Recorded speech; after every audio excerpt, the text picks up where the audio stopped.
Have you ever thought, why do I suck at fantasy football? Welcome. This is the Commissioner Fantasy Football Podcast.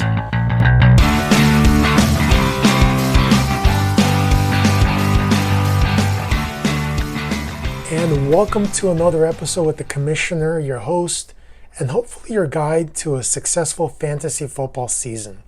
And what I mean by successful is meaning that you have fun during the season, the NFL season. Now, for me, what that equates to is that your league needs to be active. An active league is a fun league. That includes trades, that includes having people active, picking up people from the waivers. Again, putting money into the pot. I haven't talked about that a lot, but putting some kind of reward and getting a trophy. And the most important thing that I mentioned before, and I'm going to mention again, create some kind of punishment or reward for the teams that don't make the playoffs. So remember, to have a successful league and a fun season, a successful season, is to have an active league. And so that reminds me, I played in 11 leagues last year. And the leagues that I even won in, I won a championship in a league. I did not have fun in that league that entire season. That championship was whatever. Sure, I won. I could remember it, how I won it. I barely got into the playoffs. I was basically the 2012 LA Kings. But I got in there and I won, but it was not even fun. The entire leagues, the structure of that league, just horrible structure. You know, it's not a fun league. And so I didn't have fun the entire season. And when I won the championship, I was like, okay, well, that's it. So fantasy football to me equates to having fun during the season. And that equates to having an active league. Because when people are active, talking, trading, doing all this stuff that makes a fantasy league great, that equates to a successful season for me. So, all right, today I'll be getting into the second round rankings during your draft. So during the second round of your draft for 10-team leagues and then 12-team leagues. So we ended up, the last person I did talk about last time. So if you're in a 10-team league, I ended the last ranking show on Derrick Henry and Josh Jacobs.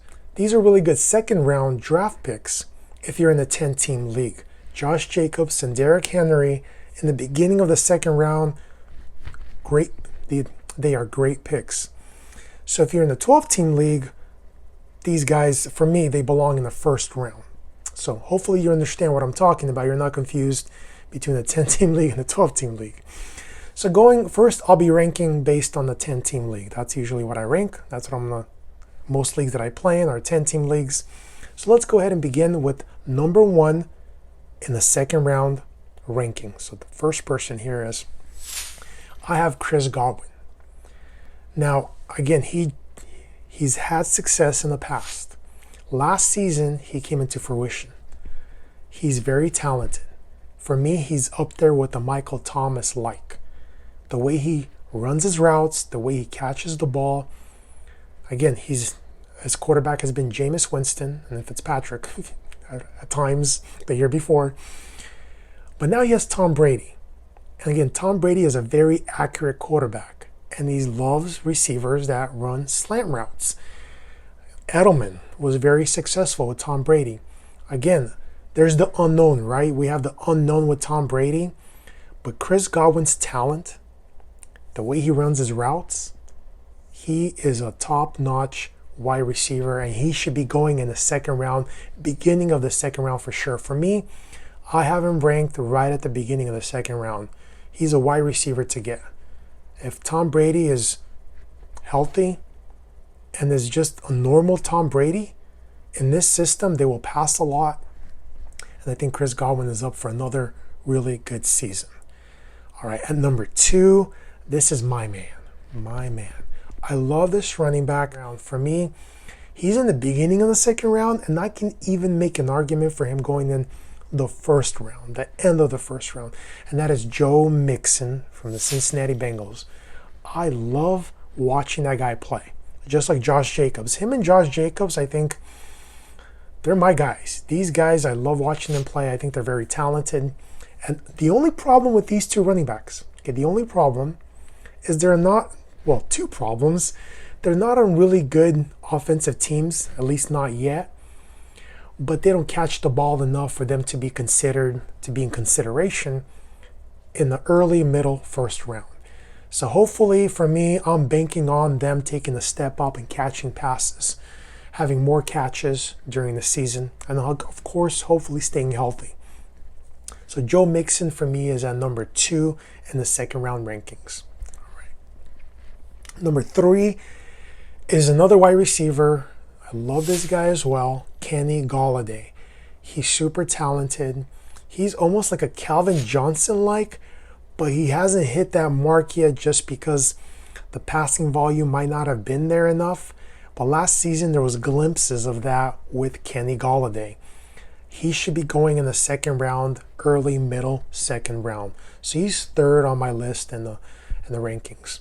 Number 4, I have Miles Sanders, and you can make an argument for Miles Sanders, running back for the Philadelphia Eagles. He was a rookie last year. He, again, great talent. He has the backfield so far to himself. So that's a really big key in some of these running backs like Joe Mixon. He has Giovanni Bernard in the back, but Giovanni Bernard comes in on third downs and catches passes. That's a problem. Joe Mixon doesn't get to catch passes. But majority of the downs Joe Mixon plays, same thing with Miles Sanders. Also really talented. Love watching him.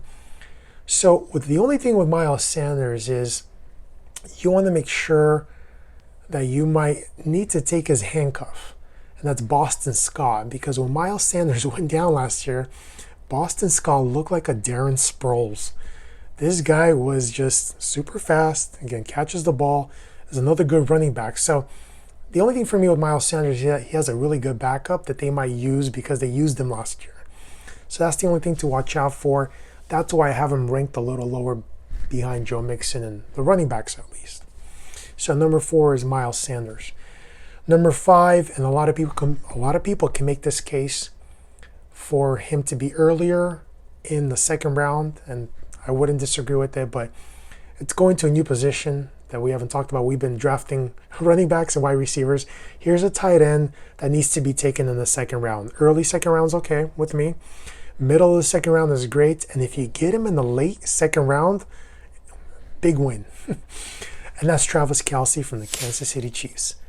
He's very safe. Tight ends are the worst position because there's like 3, 4, maybe 5 good every season, and the rest are just like on and off. And that's frustrating for a fantasy football team to have somebody on my team. That's why a lot of times I start streaming tight ends because I can't pick one to sit there and hold on to. But if you get Travis Kelce, but he goes early, but if you get him, solid guy just to put in your lineup and not worry about it. So I have him right in the middle in the second round at number 5. At number 6, it's Kenyon Drake. And he, again, people can make cases for all these players to go lower or higher, but Kenyon Drake came to life in Arizona. He was always considered a good talent. It felt like he was wasted in Miami, but got traded to Arizona, and it's like he got brand new life in him. Great running back, can catch the pass. This offense is going to step up with Kyler Murray. They got DeAndre Hopkins there now. So this offense is going to step up. Again, the only thing with Kenyon Drake is that he has a really good backup in Chase Edmonds. He's right behind him. And so for Miles Sanders and Kenyon Drake, I would suggest if you're drafting these guys, try to get these backups. Boston Scott and also Chase Edmonds in the later rounds. I don't know how later, kind of depends on your league, but watch out for these guys. So if anything happens, again, you have 2 backfields solidified. The Eagles backfield you'll have solidified, and also the Cardinals backfield. So for me, that's really key in these 2 running backs, is making sure, trying to take their handcuffs, their backups in the later rounds. Nick Chubb, I feel like if Kareem Hunt wasn't there, then he would be maybe a top round, first round pick. But Kareem Hunt is there. So Kareem Hunt was suspended for 8 games last year, but once when he came back, you could tell Nick Chubb's volume went down. It's frustrating because Nick Chubb is really good, especially going into his, I think, 3rd season. Hopefully I'm not mistaken. But he should be, again, solid, safe running back. Again, Kareem Hunt is there to catch passes, so he's more of a pass catcher. But people will get Kareem Hunt probably 6 to the 8 round, that time during the draft. So if picking Nick Chubb and Kareem Hunt on the same team, I wouldn't suggest it because I feel like they have different roles. So this is the one. He's not really a handcuff for me. If you draft Kareem Hunt, you could pretty much start him. So you could pretty much start Nick Chubb and Kareem Hunt. That's a little bit iffy right now. I don't know how the season's going to go, but from what I've seen last year, if you're in the PPR league, again, this is all for half-point PPR, but if you're in the PPR league, like full-point PPR, then having Nick Chubb and Kareem Hunt on your same team it's really good. So, but Kareem Hunt is there. All right, at number 8, I have from my Green Bay Packers, Aaron Jones. His season last season was insane. I think he finished second overall amongst all running backs. He had so many I think he has 17 to 18 touchdowns. I can't recall the exact number. It's not going to happen again. His touchdowns are going to go down. He might not be a top 2 running back, but he's going to be a top 10 running back for me. He's going to finish in that zone because, again, the Packers drafted another running back in A.J. Dillon, who's like a Derrick Henry type. He's big and huge, and he can run between the tackles. But again, due to this season having it shortened, not having a preseason, not having ability to send A.J. Dillon out there and actually play games, so I think Aaron Jones this year will be really safe. He'll be fine. Don't worry about A.J. Dillon. And you'll be okay with him. But again, I would take Aaron Jones in the later. I have him at 8 in the second round. But I if you're arguing to put him later, I'll be okay with that. Because again, there's a little unknown coming into this year. But the Packers will be running the ball. They've changed their philosophy, especially their offensive philosophy, into running the ball more. And if you watched them last year, that's exactly what you saw. They ran the ball a lot. So I think this year will continue. And Aaron Jones will be used in the passing game. He'll be used in the red zone, meaning when they get in the 10 yards and 5 yards from the end zone, I think they're going to use Aaron Jones. Maybe if it gets too close, at the 1 yard line, they might try to bring A.J. Dillon in and try to run him. He's a big boy. But I think Aaron Jones will be primarily used. So I think he's pretty safe. I wouldn't take him as my first running back. One thing I will not do, he will never be my first running back off the board. I will take him as my second running back. That'll be great. But I wouldn't take him as my first. So that's the only thing. If you're going heavy wide receiver first, I wouldn't suggest getting Aaron Jones. I would suggest maybe trying to hit those Joe Mixon as a first, Josh Jacobs, Miles Sanders, even Kenyon Drake to be that first running back. I'll be okay with those guys. Aaron Jones, I'm a little bit iffy. All right, at number 9, I have Austin Eckler. Melvin Gordon is gone from the Chargers. They don't have Phillip Rivers. So there's a big unknown with the quarterback factor.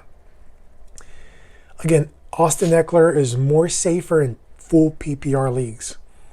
He will catch the ball. That's his thing. It's just he blew up last season, especially when Melvin Gordon wasn't there.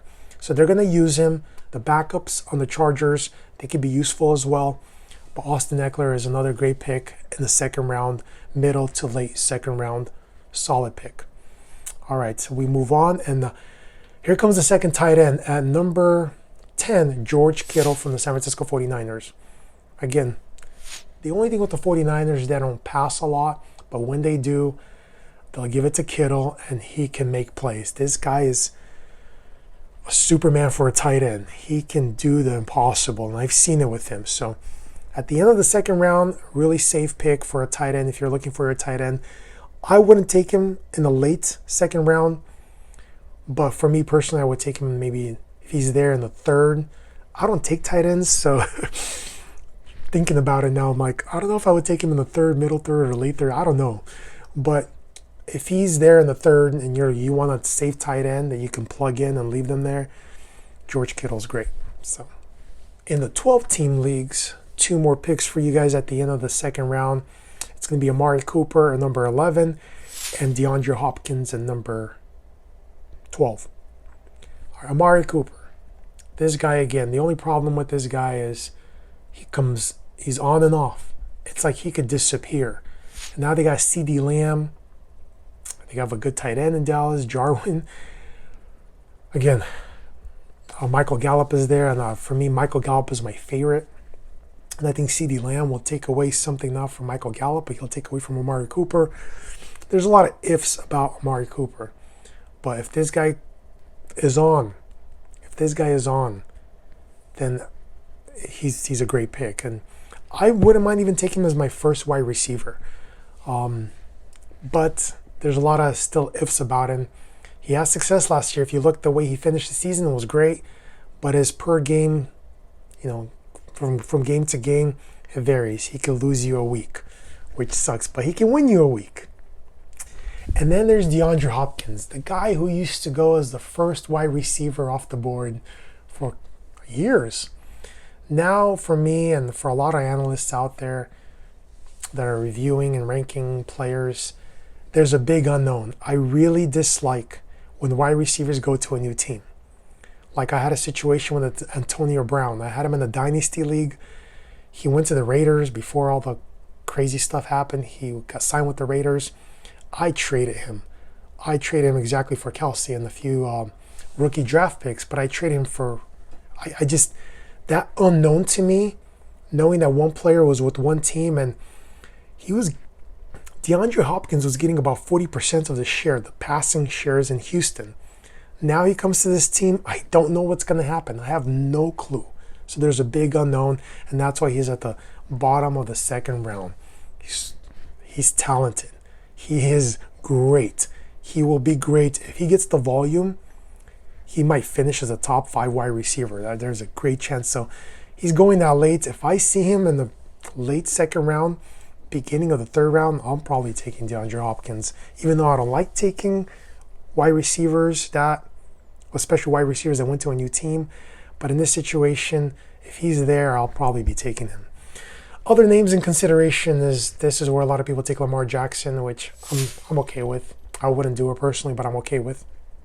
DJ Moore from the Carolina Panthers, just another super talented guy. Le'Veon Bell, I think Le'Veon Bell will have an amazing year. He will come back to life. Again, there was a lot of issues last year in the beginning of this season with the quarterback having mono. I'm not going to get into that. And then also Allen Robinson's in consideration for the second round. Also a great wide receiver. Even though he had the Trubisky crappy quarterback, he still succeeded.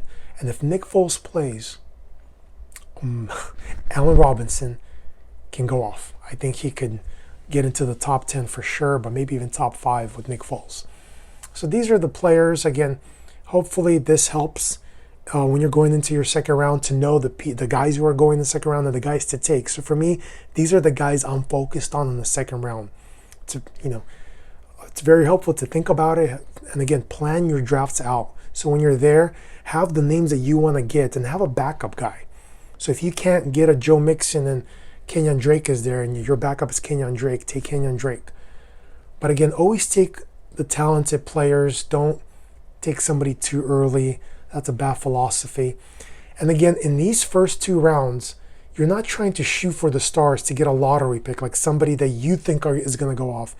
But this is the time, for me, it's round 1 to about round 4 and 5. You're taking the safest, proven players that have not a high chance of just completely ruining your team. That's the goal in the first rounds. In the later rounds, that's when you want to try to hit some lottery picks and try to hit on these guys that just can win you the league. So that's the time to do it, not in the beginning. You want to be safe in your first rounds. All right? So again, good luck to you guys. Change your leagues if you need to change your leagues. Make some changes. Get that bottom of the people that don't make the playoffs, get a punishment for them. Get something for them that they will be competing until week 14 and 15. All right? Good luck, guys, and until next time. Dude, you better not be sleeping after that podcast. That was an amazing message. Thank you for listening, and please subscribe to the YouTube channel, The Commissioner. Also subscribe on Spotify and Apple Podcasts. Any comments, questions, concerns, send them to the Instagram page, The Commissioner, your fantasy football guide.